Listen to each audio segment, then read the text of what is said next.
የመጀመሪያ ዙር ቶሎ እንጨርሳለን እና ቶሎ መጨረስ አለብን ብላችሁ እያሰባችሁ ከሆነ 99% የሚሆኑት ወንዶች ቶሎ ይጨርሳሉ። የመጀመሪያ ዙር በጣም ቆየ ከተባለ አንድ ወንድ የመጀመሪያ ዙር 2 ከግማሽ ደቂቃ የሚቆይ ነው። ግንኙነት ልክ ከጀመራችሁ እስከትጨርሱ ድረስ ያለው ዶፓሚን የሚባለው ከነርቫችሁ የሚለቀቀው ፈሳሽ በጣም ከፍተኛ ሆኖ ነው የሚለቀቀው የመጀመሪያ ዙር እና ያ ነገር ባላንስ እስኪያደርግና ሰውነት ደግሞ ያንን ሌቭል አድርጎ ትክክለኛ መጠኑን እስኪያገኝ ድረስ ጊዜ ሊፈጅበት ይችላል።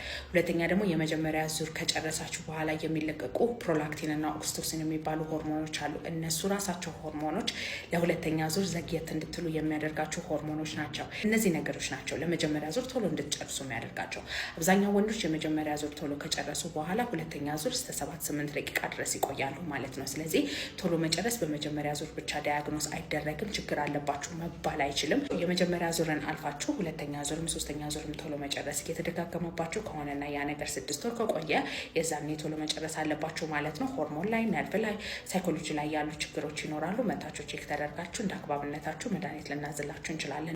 በቀን 2ና ከዛ በላይ ግንኙነት ብናደርግስ ብላችሁ ለጠየቃችሁን ሰዎች ነው ይሄ። በሳምንት 3 ቀን ብቻ ግንኙነት አድርጉ ማለት 3 ብቻ ግንኙነት አድርጉ ማለት አይደለም። 3 የተለያየ ቀን መሆን ይችላል፣ ግን በአንድ ምሽት ተደጋጋሚ ዙር ማድረግ ትችላላችሁ። በሳይንስ ማለት ነው አንድ ወንድ በአንድ ምሽት ይሄን ያክል ዙር ግንኙነት ማድረግ አለበት ተብሎ የተቀመጠ ነገር የለም።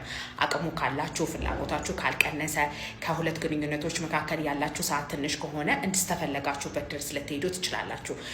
ለሁለተኛ ዙር ዝግጁነት የምታገኙበትን ሰዓት እንደ እድሜያችሁና እንደ ሌሎች ነገሮች ዲፔንድ ያደርጋሉ። በእሱ የሰራሁት ቪዲዮ አለ፣ ሄዳችሁ ማየት ትችላላችሁ። አንድ ወንድ ግን የመጀመሪያ ዙር ከጨረሰ በኋላ ለሁለተኛ ዙር ዝግጁነት ካጣ፣ ፍላጎት ካነሰው፣ በተለይ ደግሞ ለመጀመሪያ ዙርም በግድ ግንኙነት የሚያደርግ ከሆነ ቶሎ መጨረስ ካጋጠመው ሌሎች ነገሮች ካሉ እሱ ሳይኮሎጂካል ወይም ሆርሞን ላይ ያሉ ችግሮች ሊሆኑ ስለሚችሉ መታችሁ ቼክ ተደርጋችሁ ያለውን ችግር እንዳግባብነታቸው ሕክምና መስጠት እንችላለን ማለት ነው። ስንፈተ ወሲብ ያለባችሁ ወንዶች ከሚስቶቻችሁ የምታገኙት ሪያክሽን በጣም ከባድ ሊሆን ይችላል። ብዙ አይነት ነገሮችን አመቃ ተቀምጣ የማትናገራቸው ነገሮች በጣም ብዙ ሊሆኑ ይችላሉ።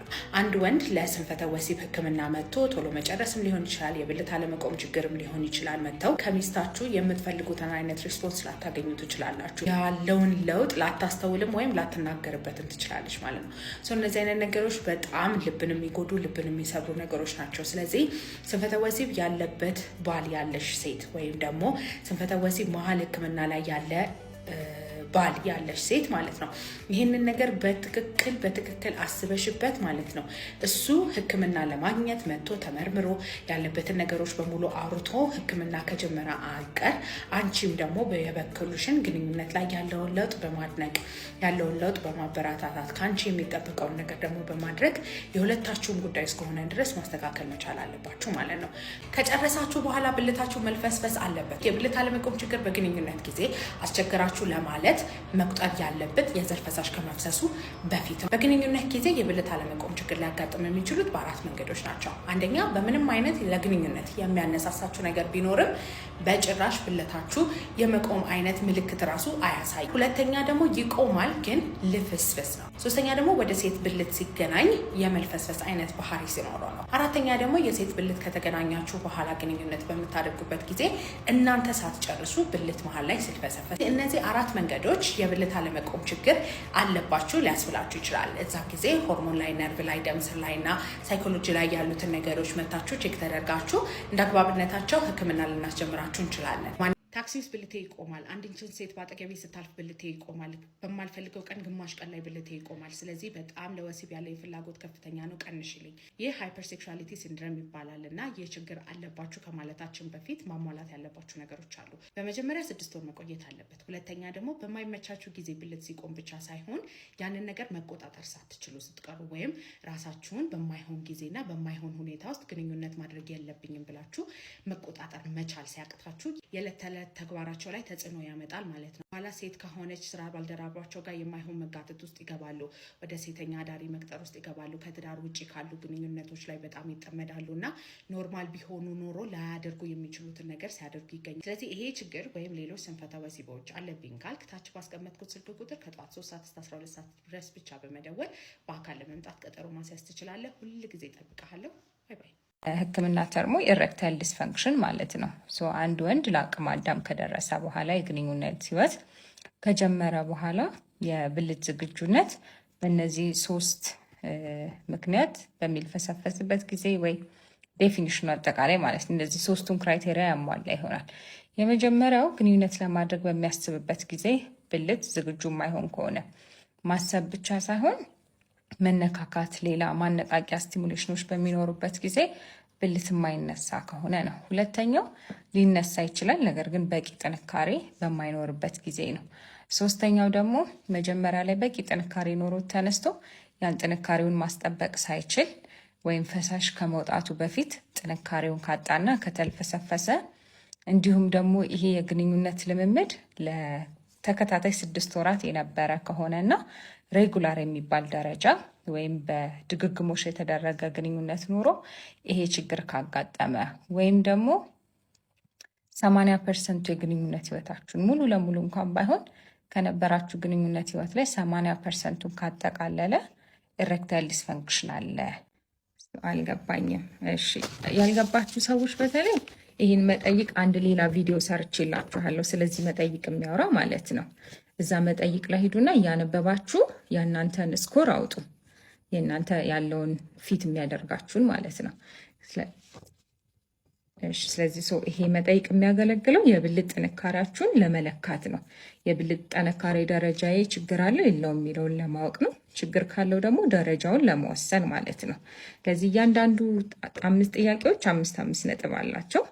እዚህ ሚኒመም ነጥቡ ሊሆን የሚችለው 5 ነው። ለእያንዳንዱ 1 ብትሰጡ ማለት ነው። ለሁሉም ደግሞ 5 ብትሰጡ ደግሞ ማክሲመሙ ስንት ይሆናል? 25 ማለት ነው። ስለዚህ ከዚህ ውስጥ ደምራችሁ 5ቱንም ጥያቄ የሚመጣላችሁ ነጥብ 6 ወር ያለፈው ችግር ግን ከሆነ እነዚህን ጥያቄዎች ተሞልቶ ያለውን ደረጃ ማውጣት አለብን። የመጀመሪያው ጥያቄ ጥሩ የግንኙነት ብቃት እንዳላችሁ በራሳችሁ ያላችሁ መተማመን ምን ያህል ነው ነው። ስለዚህ 5 ነጥቦች አሉት። ከ5ቱ የእናንተን ያለበትን ደረጃ ትሞላላችሁ። አይ ጥሩ ብቃት አለኝ የምትሉ ከሆነ 5 ቁጥር፣ አይ በጣም ዝቅተኛ ነው ፈራለሁ የምትሉ ከሆነ 1 ቁጥር ማለት ነው። ሁለተኛው ጥያቄ ከባለቤታችሁ ጋር ግንኙነት ለማድረግ ማነቃቂያዎችን፣ አንዳንድ ነገሮች፣ ቅድመ ሁኔታዎችን ስታደርጉ ብልት በደንብ ቀጥ ብሎ ጠንክሮ ይቆማል ወይ ነው። ሁል ጊዜ እንደዛ የሚሆን ከሆነ 5 ቁጥር፣ ምንም ጊዜ ከሌላ 1 ቁጥር፣ በመሀል ደግሞ ያሉት ጊዜያቶች አነስ ያሉ ጊዜያቶች ከሆኑ እንደዛ ትሞላላችሁ ማለት ነው። ሶስተኛው ጥያቄ ግንኙነት ለማድረግ ስትሉ መጀመሪያ በደንብ ቀጥ ብሎ ተዘጋጅቶ የነበረው ብልት እስከ ግንኙነቱ መጨረሻ ቀጥሏል ወይ የሚለውን ትሞላላችሁ። ጠንክሮ የነበረው የተልፈሰፈሰ ግንኙነቱ የሚቋረጥበት ጊዜ ሁል ጊዜ ከሆነ 1 ቁጥር፣ ምንም ጊዜ አላስጠበቀም ትላላችሁ።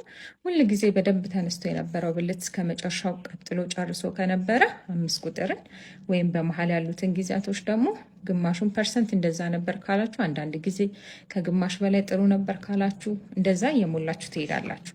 አራተኛው ደግሞ ግንኙነት ሲደረግ በደንብም ጠንክሮ ባይቆም የብልት ጥንካሬው በሚፈለገው ደረጃ እንኳን ባይመጣ ለፔኔትሬሽን ወይም ብልትን አልፎ ለመግባት በቂ ነበር ወይ የሚለው ነው። እሱንም ሁልጊዜ በቂ ከነበር 5 ቁጥር፣ ምንም ጊዜ ካልነበር 1 ቁጥር ያላችሁን ትሞላላችሁ። የመጨረሻው ጥያቄ ባላችሁ ግንኙነት በእነዚህ ችግሩ ተፈጠረ ባላችሁበት ጊዜ ላይ እርካታችሁ ምን ያህል ጊዜ ነበር ነው። ሁልጊዜ ጥሩ እርካታ ካላችሁ 5 ቁጥር፣ ከሌላ 1 ቁጥር ባለው ሁኔታ ማለት ነው። ስለዚህ አሁን ትርጓሜው ላይ እንሂድ።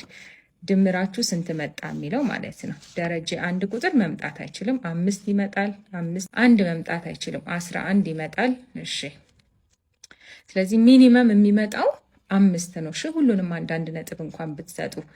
ስለዚህ ማክሲመም ደግሞ ስንት ይመጣል? 25 ይመጣል። በእነዚህ መካከል ያለውን ቁጥር ትርጉሞቹን ላስረዳችሁ ማለት ነው። ስለዚህ አንድ ሰው ድምሩ ከ22 እስከ 25 ባለው ደረጃ ከሆነ ጥሩ የሚባል የወሲብ ብቃት አለው ወይም ግንኙነት ላይ ያለ ችግር የለም የሚለው ድምዳሜ ይደርሳል ማለት ነው። ሁለተኛውን ትርጓሜ እንሂድ። ከ17 እስከ 21 ደግሞ ሲሆን ቀላል ወይም ማይልድ የሚባል የብልት ጥንካሬ ማጣት አለ የሚለውን ትርጓሜ ይሰጣል። ሶስተኛው ስንሄድ ደግሞ ከ12 እስከ 16 ማለት ነው። ይሄ ደግሞ ከቀላል እስከ መካከለኛ ወይም ማይልድ ቱ ሞደሬት ኢሬክታይል ዲስፈንክሽን አለ ማለት ነው።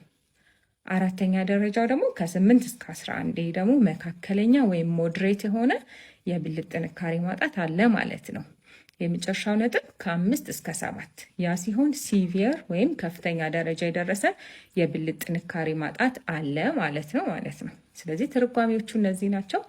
በእነዚህ ትርጓሜዎች ደግሞ መሰረት የመጣው ምክንያት ሪቨርሳብል ኮዝ ነው ወይስ ደግሞ ማለት ወደኋላ መመለስ የምንችለው ምክንያት ነው ወይስ መመለስ የማይችል ምክንያት ነው የሚለውን አይተን የህክምና ሂደቱን እንወስናለን ማለት ነው። መጠይቁ የሚረዳችሁ ማለት ነው። በአማርኛ ለማድረግ ሞክሬያለሁ። ትንሽ ግር ደግሞ ካላችሁ ቪዲዮ ላይ ለማብራራት ሞክሬያለሁ።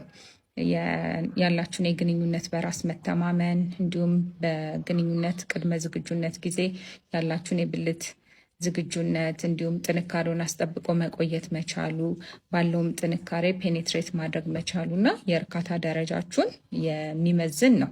ስለዚህ በ5ቱ ጥያቄዎች ውስጥ ያላችሁን ውጤት እናይና በዛ ውጤት መሰረት የብልት ጥንካሬ ማጣት አለ የለም፣ ካለ ደግሞ የደረጃው ሂደት ምን ያህል ነው የሚለውን እንድናወጣ ይረዳኛል። ስለዚህ እሱን አዘጋጅቼላችኋለሁ። እዛ ላይ የገባችሁ መሙላት ትችላላችሁ።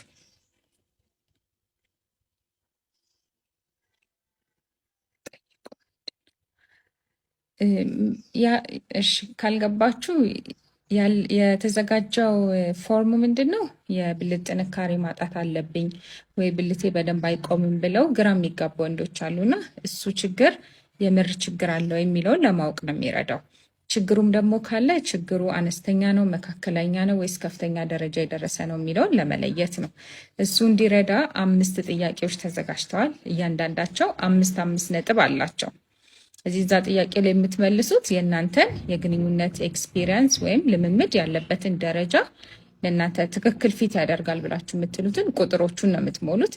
ከዛ እያንዳንዱን ቁጥሮቹን ትደምራላችሁ። ከ25 ነው። እሺ ቶሎ መጨረስ። ለምሳሌ አሁን ልንገራችሁ። እሺ ያው ላይቭ ላይ ስትሰሙ በዛው ላይ ህክምና ስትመጡ ብዙ ሰዎችን ነው የምመልሰው ማለት ነው።